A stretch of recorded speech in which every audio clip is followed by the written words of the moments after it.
Welcome to the tribe, man. You know the vibes. Today, I'm going to be talking about disagreements and how it doesn't mean that when you disagree with someone or you have an argument that you hate each other. We can have disagreements and move past that and, move towards some things that are better and more productive. I wouldn't even call it an argument. I'd call it a heated battle, a heated conversation. That's a better word. If we disagree, we should still be able to keep things respectful. Even if I don't respect your opinion, your horrendously hideous, disgusting, incorrect opinion, I should still be respectful, to you as a person. It should be the most basic rule for conversation, period. At the end of the day, we're both human. We're not always right, and we have faults. The thing is, we believe the things we are right about, that we are completely right. So it's like when we're wrong, some people are less willing to accept that fact and see the outlining and the truth that, sometimes there are things you don't know. Or sometimes they accept it, but when they're in the framework of a almost debate or an argument, they lose frame of maybe I'm wrong, or they lack the whim to want to admit the fact that they are wrong in that moment. And at the end of the day, we're both humans. Just because we disagree on this one point or some points, for the most part, we agree with a lot of other things that just bring us together for the most part. And we shouldn't let these small little details separate us as people, And just because we disagree on some little things doesn't mean we have to end on bad terms either.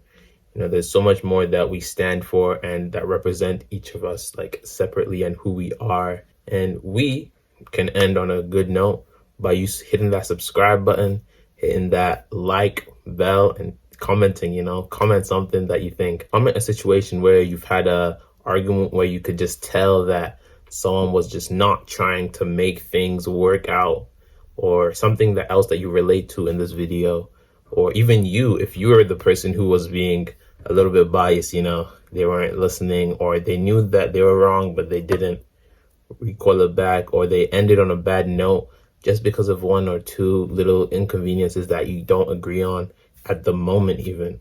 Because during a conversation, you can come out of it and become more clear-minded, and you'll even switch opinions sometimes. In this video, I'm going to talk about my experience / some examples / some kind of ways that you can improve your experiences when you're disagreeing with someone, and also how you can handle those kind of situations better, and what you should try and remember in those situations, and remember why you're even arguing, what the point is even.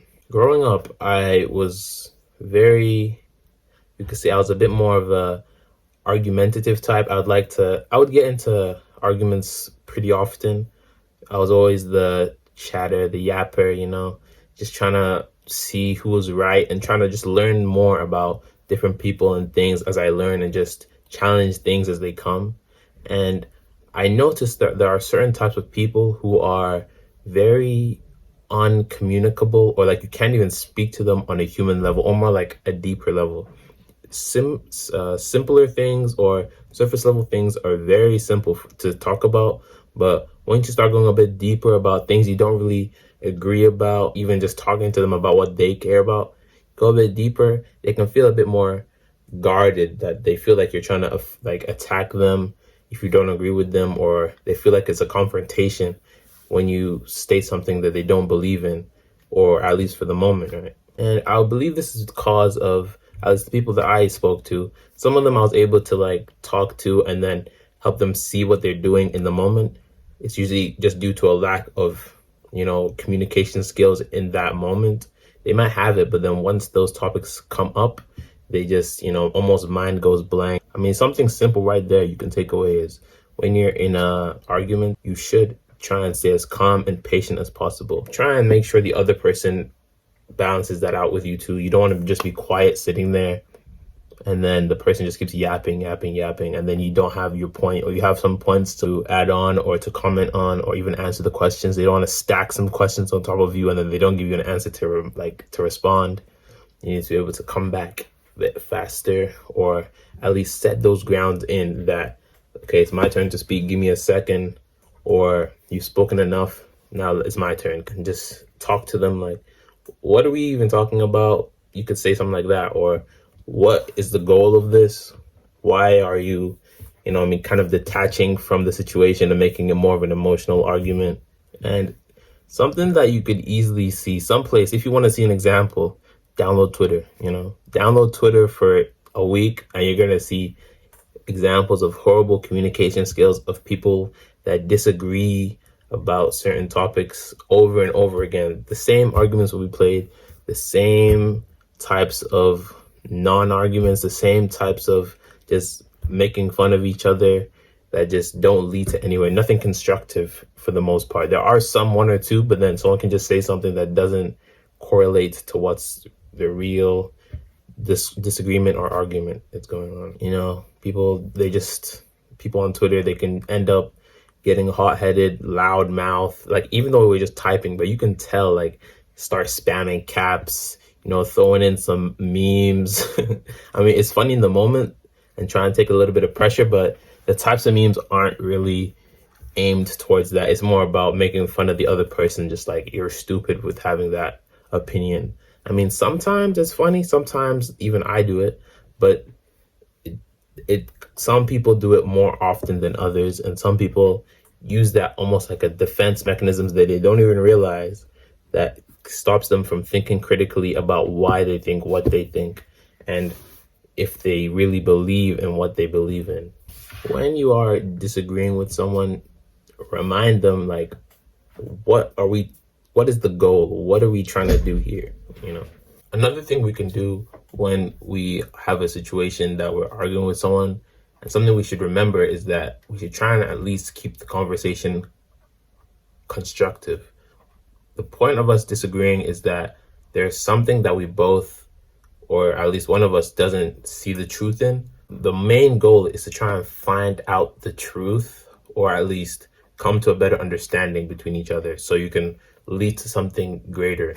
The point of the argument is not to argue, so try and keep the conversation geared towards the answer or the truth or better understanding, because we can learn from each other and we can just try and find a common ground, even though it's not like we're trying to win, or at least sometimes I'm trying to win. Like, sometimes I think I'm completely right, but I should still have part of me that's listening and looking objectively, and the person you're arguing with also should remember that, to look objectively for what the cause of this interaction is for. Even don't let the small little differences between us, when we have disagreements or arguments, even when we finish them and we still have a disagreement, don't let those little things take away from the big thing that we had going on, the bigger goal, the bigger idea, the bigger connection that we had as people, or even friends, as family.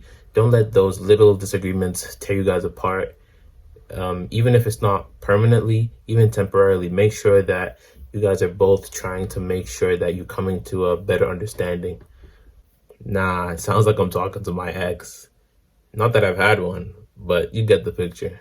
And some topics are just so complex that even when we dive deeper, the amount of knowledge that we actually know, even between us, even if we agree, and then there's one thing that disagrees, sometimes we just don't know the facts of it. We don't know the whole of it. Some things are just so complex that we need to do a bit more diving away, or just like do some research, or ask the right person, or just look up for the right article. Sometimes we won't have everything in our heads. You aren't always right. Also, the answer isn't always in the black or white, conservative versus democratic. It's not always, it's bigger than black and white. It's a problem.